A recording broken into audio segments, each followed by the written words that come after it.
Halo semuanya, apa kabar hari ini? Saya berharap kita dalam kondisi sehat sehingga kita dapat melaksanakan tugas kita hari ini dengan baik. Terkhusus kita dapat melaksanakan pembelajaran IPS kita dengan baik ya. Nah, tentunya masih bersama saya Thomas Rinto Haromonte. Kali ini kita akan melanjutkan pembahasan materi kita mengenal negara-negara ASEAN. Ini merupakan pembahasan kita yang ketiga ya. Pembahasan pada bagian ketiga, di mana pertemuan ketiga ini kita akan membahas karakteristik dua negara anggota ASEAN, yaitu Indonesia dan Malaysia. Nah, sebelum kita masuk ke pembahasannya, saya mau menekankan lagi bahwa tujuan pembelajaran yang akan kita capai pada pertemuan ketiga ini yaitu siswa mampu menjelaskan kondisi geografis dan karakteristik negara-negara anggota ASEAN ya. Nah, ini merupakan target kita.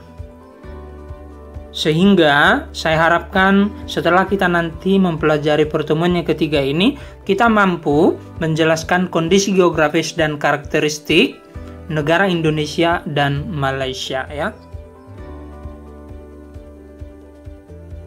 Ya, jadi negara anggota ASEAN yang ketiga yang akan kita bahas yaitu Indonesia ya. Nah, wilayah geografis Indonesia sendiri kita bisa amati pada gambar globe berikut ini, di mana yang diarsir merupakan wilayah geografis Indonesia. Ini merupakan bendera negara Indonesia, bendera kita ya. Nah, termasuk juga lambang burung Garuda dan Pancasila.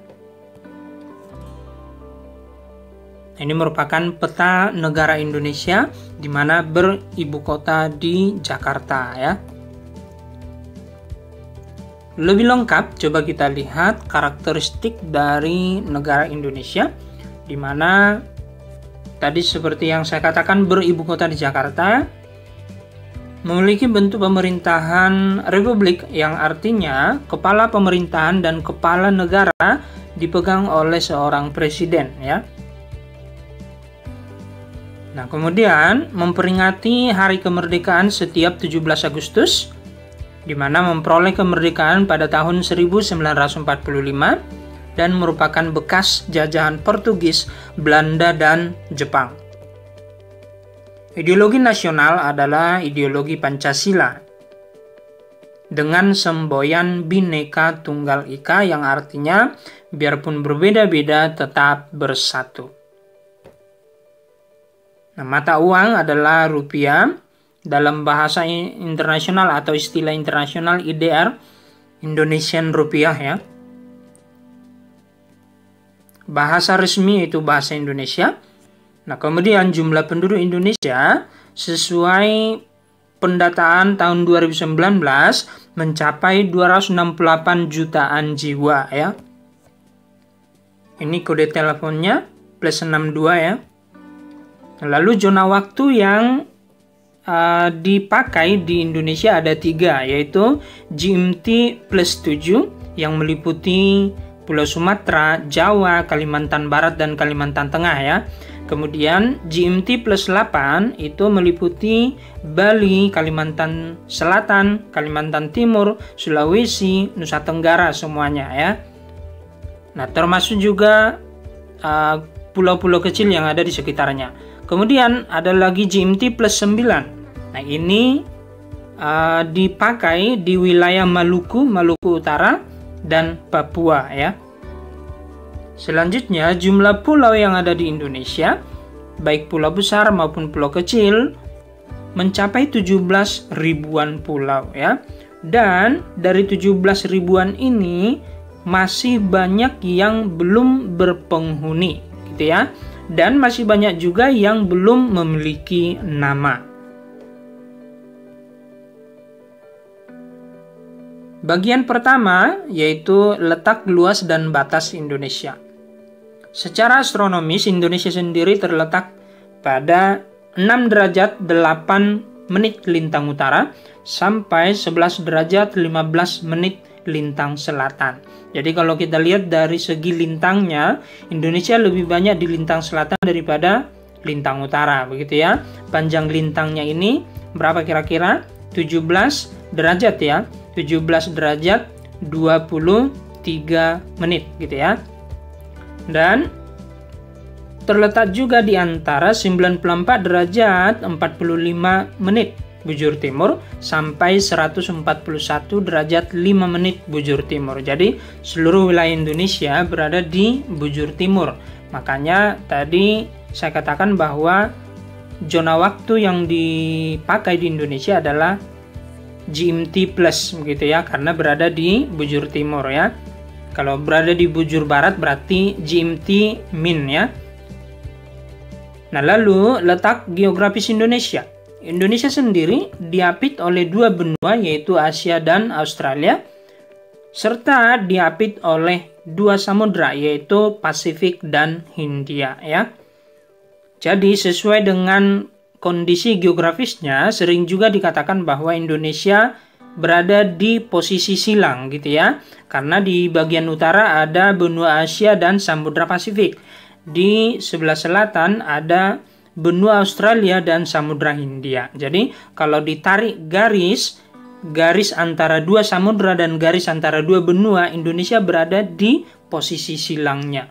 Nah, ini menguntungkan pada segi perdagangan ya. Nah, selanjutnya luas wilayah daratan Indonesia mencapai 1.900.000 km persegi. Ini masih daratan ya. Ya, selanjutnya adalah batas wilayah Indonesia. Di mana di sebelah utara Indonesia berbatasan dengan Filipina, kemudian Malaysia dan Laut Cina Selatan atau Laut Tiongkok Selatan ya. Bisa kita lihat panah-panahnya ya. Lalu di sebelah selatan Indonesia berbatasan dengan Samudra Hindia ya dan Australia serta Laut Timur ya. Kemudian di sebelah timur, Indonesia sendiri berbatasan dengan Papua Nugini dan Samudra Pasifik. Terakhir, di sebelah barat, Indonesia berbatasan dengan Samudra Hindia ya.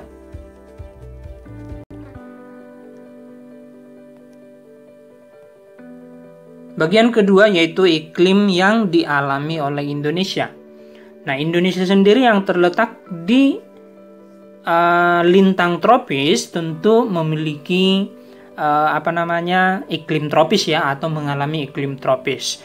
Indonesia juga berada atau dilalui oleh garis khatulistiwa atau garis ekuator, garis dengan 0 derajat lintang ya. Nah, Indonesia mengalami 3 jenis iklim ya, yaitu iklim tropis, iklim musim atau iklim muson, dan iklim laut. Nah, seperti apa ciri-cirinya? Kita lihat yang pertama iklim muson. Iklim muson yang dialami Indonesia terdiri dari musim hujan dan musim kemarau ya. Nah, musim hujan sendiri terjadi setiap bulan Oktober hingga April ya, saat berhembus angin muson barat atau angin musim barat gitu ya. Angin muson barat sendiri adalah angin yang berhembus dari benua Asia ke benua Australia ya. Nah, karena melewati samudra yang sangat luas, membawa banyak uap air sehingga di Indonesia musim hujan karena banyak mengandung uap air, banyak terjadi hujan jadinya begitu ya. Nah, lalu musim yang kedua adalah musim kemarau. Nah, ini terjadi pada setiap bulan April hingga Oktober, kebalikan dari musim hujan tadi ya. Nah, ini terjadi saat berhembus angin musim timur ya, yaitu angin yang berhembus dari benua Australia ke benua Asia ya. Nah, angin dari benua Australia tidak membawa banyak uap air sehingga angin yang berasal dari Australia sendiri cukup kering begitu ya, sehingga Indonesia mengalami musim kemarau gitu ya. Itu iklim muson yang dialami oleh Indonesia.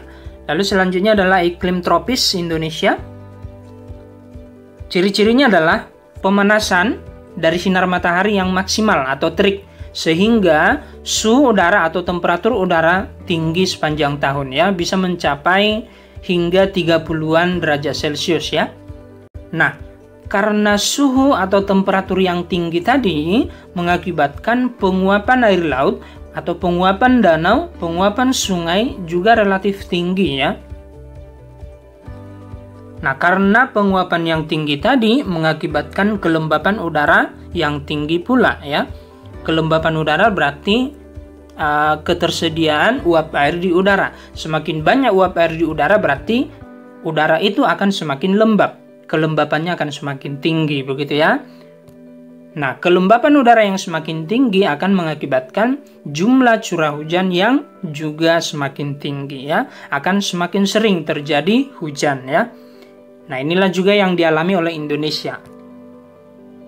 Nah, yang terakhir adalah iklim laut yang dialami Indonesia, di mana ciri-cirinya adalah memiliki banyak awan yang berasal dari penguapan ya. Kemudian sering terjadi hujan ya. Nah, mengapa Indonesia sendiri mengalami iklim laut? Karena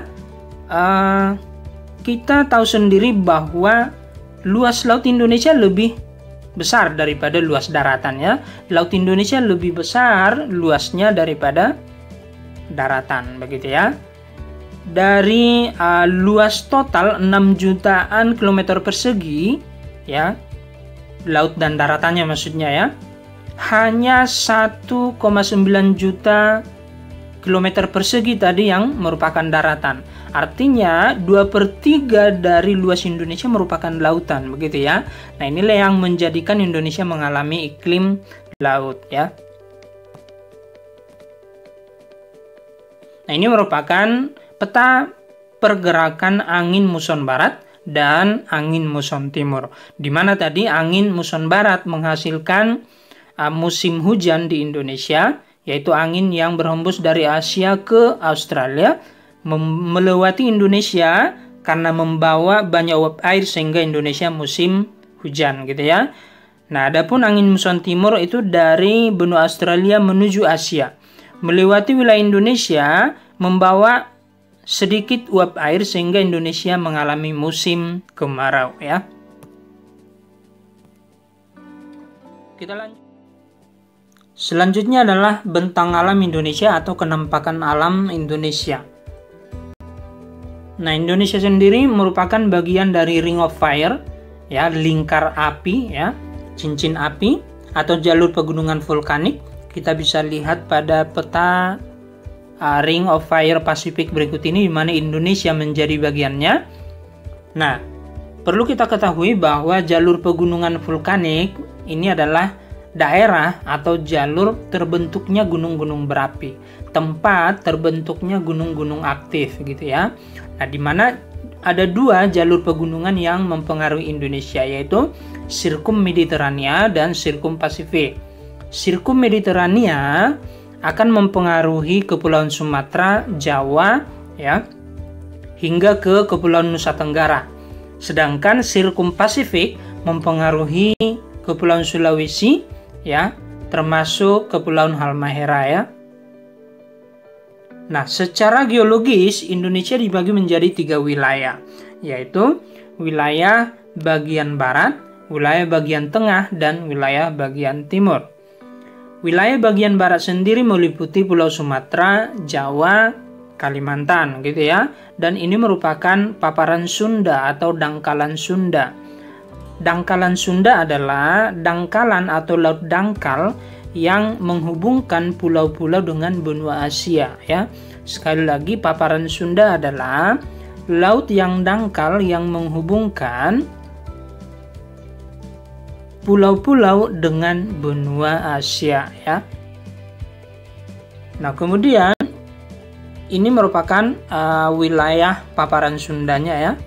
Selanjutnya wilayah Indonesia bagian tengah yang meliputi Pulau Sulawesi dan Kepulauan Maluku, termasuk juga Kepulauan Nusa Tenggara ya. Yang ketiga adalah wilayah Indonesia bagian timur yang meliputi wilayah Papua dan Kepulauan Aru. Wilayah Indonesia bagian timur ini merupakan paparan Sahul, yaitu wilayah laut dangkal yang menghubungkan Kepulauan Indonesia di bagian timur dengan benua Australia ya. kita bisa lihat wilayahnya. Ini merupakan wilayah dangkalan sahulnya ya. Selanjutnya adalah flora dan fauna Indonesia. Nah, kita bisa lihat beberapa contoh flora yang ada di Indonesia seperti pada gambar ini. Misalnya ada bunga bangkai yang bisa kita temukan di daerah Maluku dan Lampung ya. Ada juga di Kebun Raya Bogor. Kemudian ada bunga Rafflesia arnoldi, ya, bunga raksasa. Bisa kita temukan di Bengkulu, kemudian di Jambi juga ada, Sumatera Selatan juga ada ya.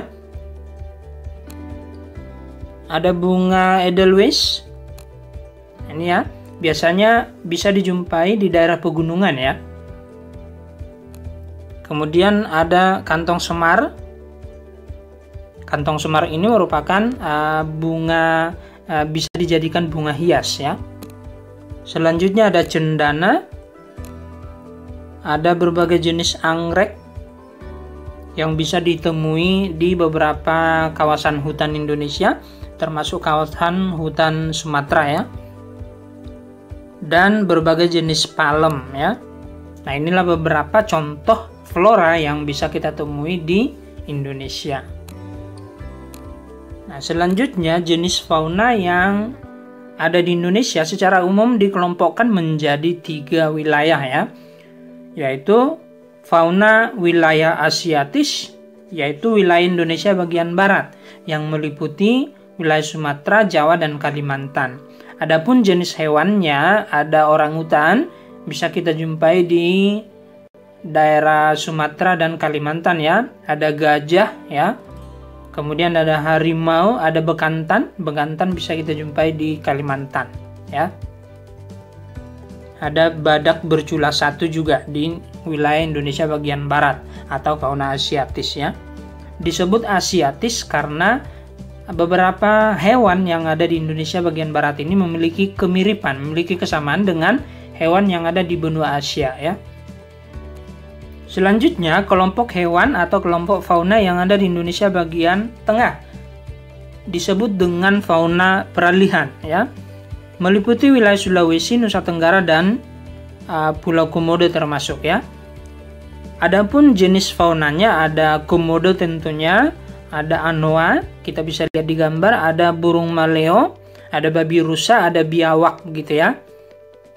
Yang terakhir, kelompok fauna Australis. Wilayahnya adalah Papua dan Pulau Halmahera, Indonesia bagian timur ya. Nah, berbagai jenis burung yang memiliki bulu yang indah bisa kita jumpai pada zona ini ya. Misalnya burung cendrawasih, kakatua, kasuari, ada juga burung kiwi ya.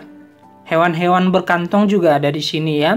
Ada kanguru, ada kuskus ya.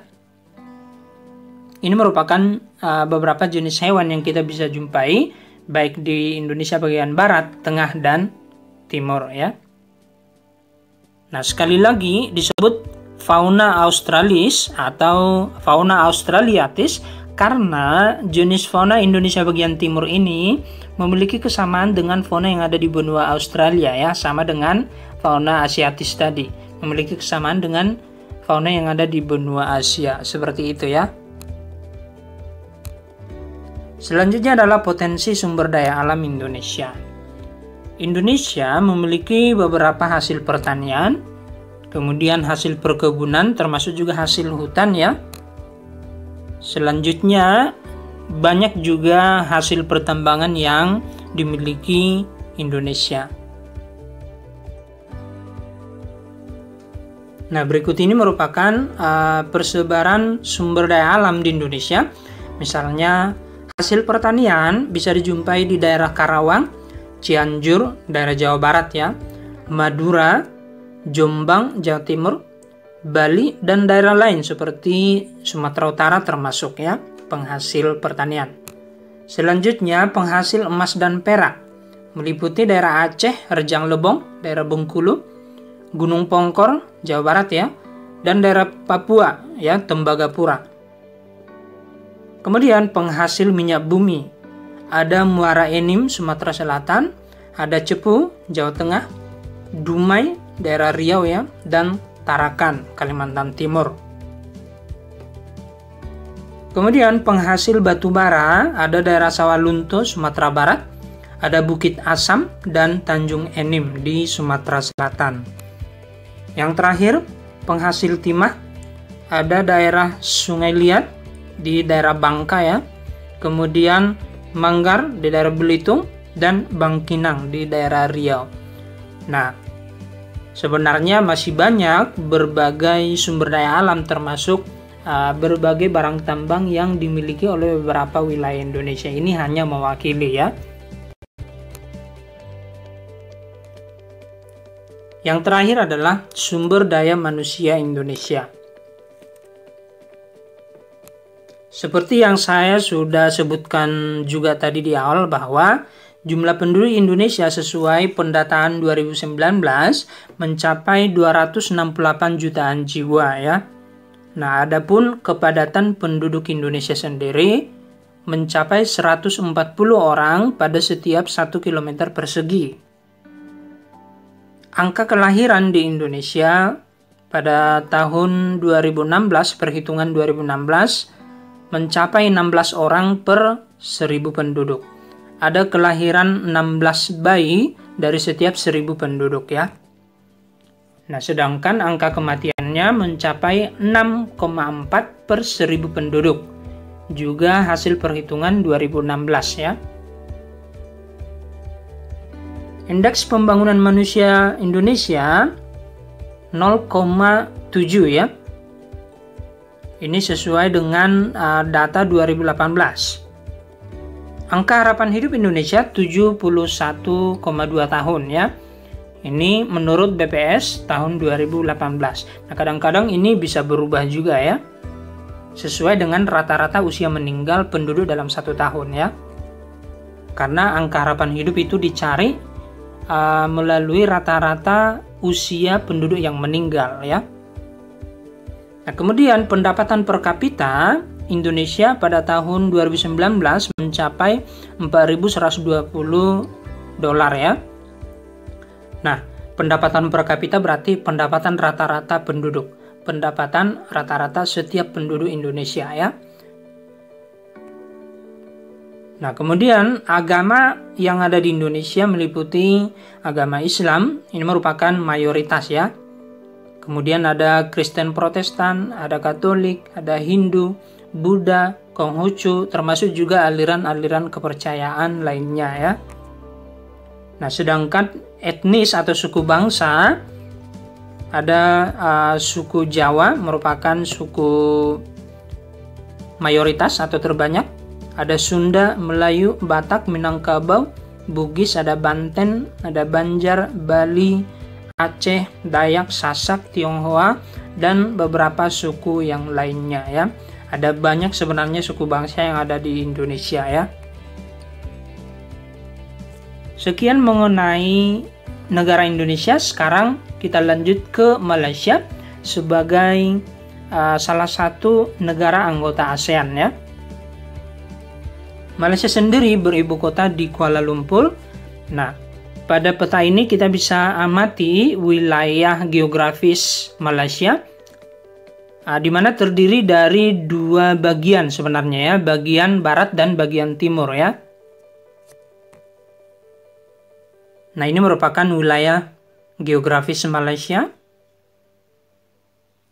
Selanjutnya ini bendera Malaysia dan ini merupakan lambangnya. Selanjutnya coba kita lihat karakteristik negara Malaysia, di mana Malaysia sendiri beribu kota di Kuala Lumpur. Hari kemerdekaannya adalah 31 Agustus 1957. Merupakan bekas jajahan Inggris dan hingga saat ini juga masih menjadi bagian dari anggota Persemakmuran Inggris.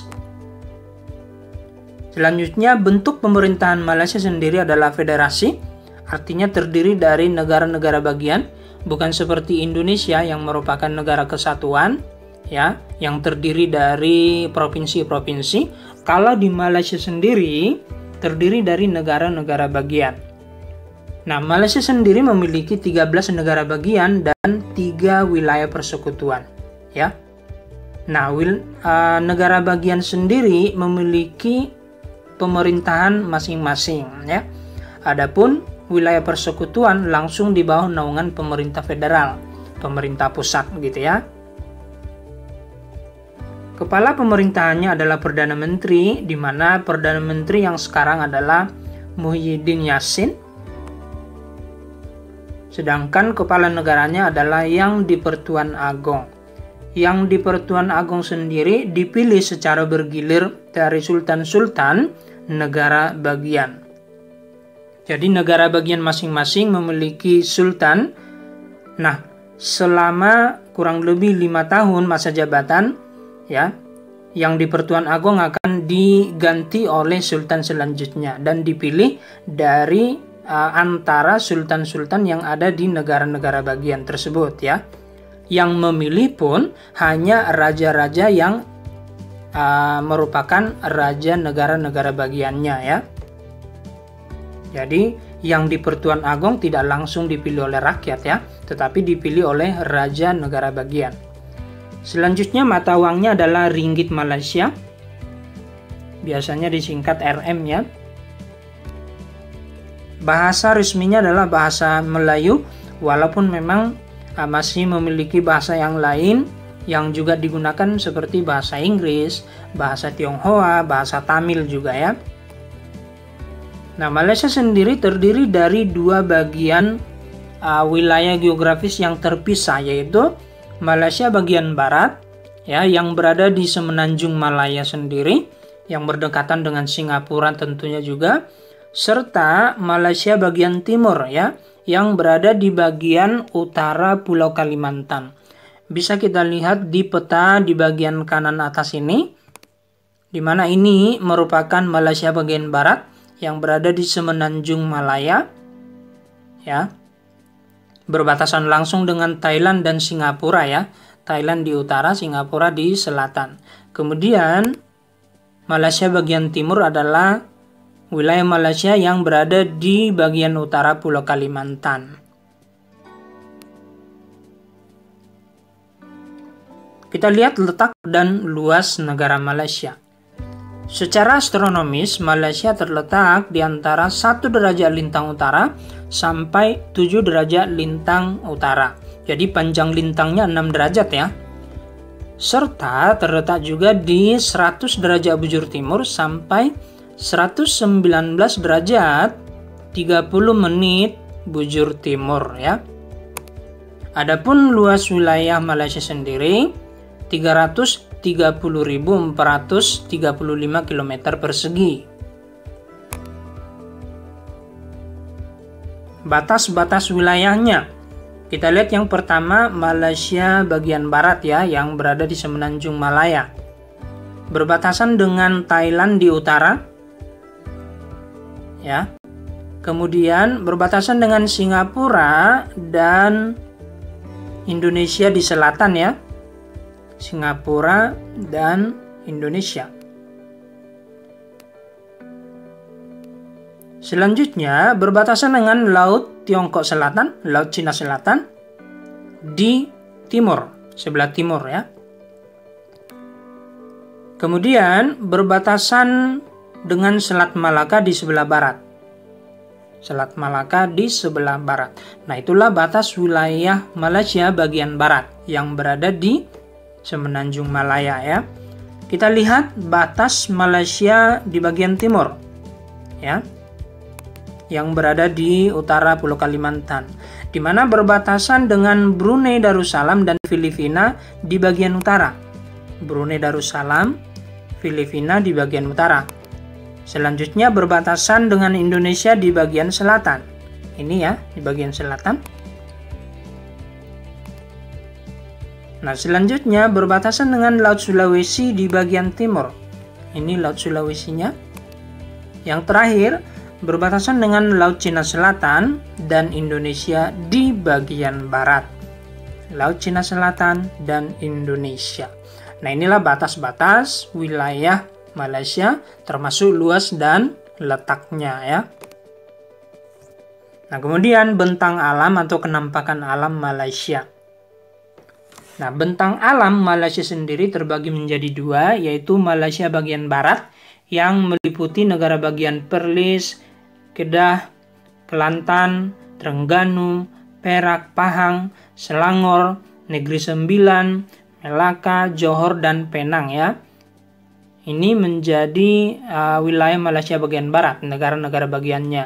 Nah, kemudian bagian yang lain yaitu Malaysia Timur yang berada di Pulau Kalimantan, meliputi negara bagian Sabah dan Sarawak ya. Nah, wilayah Malaysia bagian barat didominasi oleh rangkaian pegunungan yang membujur atau memanjang dari utara ke selatan begitu ya. Nah, di mana terdapat pegunungan tertinggi yaitu Barisan Titiwangsa ya. Pegunungan tertingginya ini memiliki ketinggian 2000-an meter di atas permukaan laut. Nah, dari Sabah sampai Sarawak membentang pegunungan Croker dengan puncak tertinggi yaitu Gunung Kinabalu ya.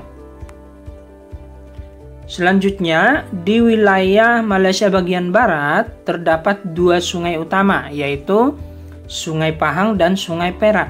Sementara di wilayah Malaysia bagian timur terdapat Sungai Rajang dan Sungai Kinabatangan ya. Ini merupakan gambar dari Gunung Kinabalu termasuk beberapa jenis sungai ya.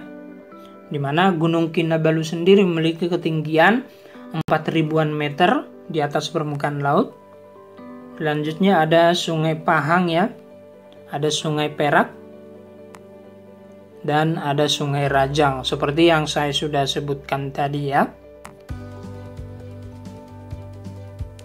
Kemudian iklim yang dialami oleh Malaysia.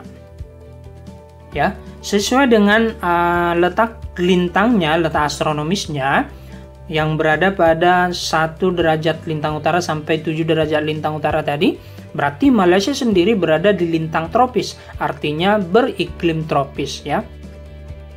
Ciri-ciri iklim tropis yang dialami oleh Malaysia sendiri hampir sama dengan iklim tropis yang dialami oleh Indonesia ya. Di mana curah hujan rata-ratanya bisa mencapai 2500-an mm per tahun. Jadi, kalau sudah mencapai 2000-an mm per tahun ini curah hujannya sudah relatif tinggi ya. Kemudian suhu rata-ratanya bisa mencapai 27 derajat Celcius ya. Musim hujan terjadi mulai bulan November sampai Maret pada negara ini, sedangkan musim kemaraunya terjadi mulai bulan Juni sampai awal September. Kemudian kondisi flora dan fauna yang terdapat di Malaysia. Di daerah Sabah dan Sarawak masih terdapat hutan hujan tropis ya, yang belum terjamah. Artinya masih hutan murni ya. Di mana hutan yang ada di daerah Sabah dan Sarawak ini memiliki beragam jenis flora khas ya.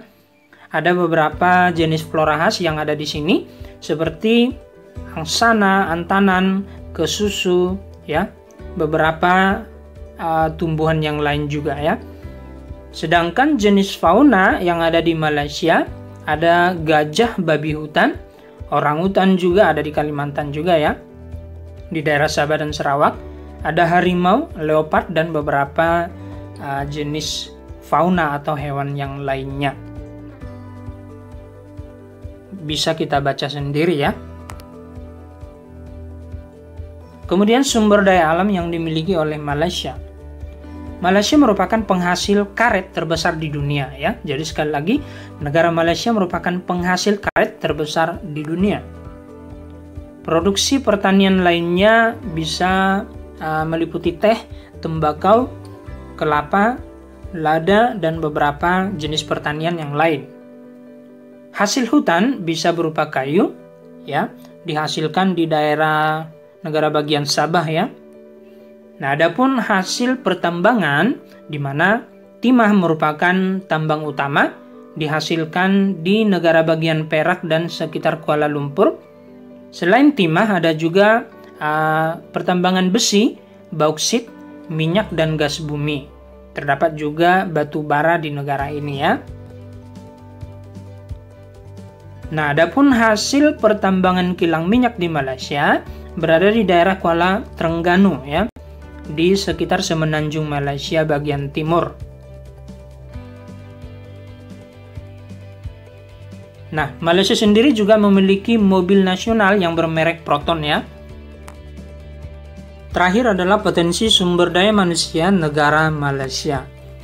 Nah, sesuai dengan data tahun 2017, jumlah penduduk negara Malaysia sendiri mencapai 32 jutaan jiwa ya, di mana kepadatan penduduknya 96,9 orang setiap 1 km persegi. Adapun angka kelahiran 20 orang per 1000 penduduk. Ada 20 bayi yang lahir dari setiap 1000 penduduk maksudnya ya. Selanjutnya angka kematiannya 4,9 orang per 1000 penduduk. Jadi perlu kita ketahui, negara Malaysia sendiri merupakan salah satu negara dengan angka kematian terkecil begitu ya. Karena angka kesehatan, tingkat kesehatan di Malaysia sendiri relatif tinggi ya. Adapun indeks pembangunan manusia di Malaysia mencapai 0,8, lebih tinggi dari Indonesia ya. Ini berdasarkan data tahun 2017 ya. Angka harapan hidup di Malaysia itu mencapai 75,8 tahun. Jauh lebih tinggi dari Indonesia juga ya. Di Indonesia tadi hanya 71, sekian tahun tadi ya. Kalau di Malaysia itu 75,8 tahun, hampir 76 tahun harapan hidupnya ya. Nah, ini bisa kita simpulkan bahwa rata-rata usia meninggal di sana cukup tinggi ya. Sekali lagi bahwa angka harapan hidup dihitung berdasarkan rata-rata usia penduduk yang meninggal ya. Jadi semakin tinggi usia penduduk yang meninggal, maka harapan hidupnya semakin tinggi ya. Nah, selanjutnya pendapatan per kapita Malaysia sendiri mencapai 11 ribuan dolar ya. Ini berdasarkan data 2019, jauh lebih tinggi dari Indonesia. Pendapatan rata-rata penduduk Malaysia sendiri mencapai 11 ribuan dolar. Nah, agama di Malaysia terdiri dari agama Islam yang merupakan agama mayoritas paling banyak, sama juga dengan yang ada di Indonesia ya, di mana Islam merupakan mayoritas juga. Nah, selain Islam, di Malaysia juga ada Buddha, Kristen, Hindu, Konghucu, ada juga agama Taoisme, ada kepercayaan tradisional Tionghoa. Nah, etnis atau suku bangsa di mana Melayu merupakan suku bangsa paling banyak atau mayoritas. Selain suku Melayu ada juga Tionghoa, India, Dayak ya. Dayak tepatnya di daerah Sabah dan Sarawak ya. Dan suku Semang yang merupakan suku asli negara Malaysia. Sekian mengenai pembelajaran kita pada pertemuan ketiga ini. Jika kalian memiliki pertanyaan, kalian bisa buat di bagian komentar video ini ya. Sekali lagi, semangat belajar dan terus belajar.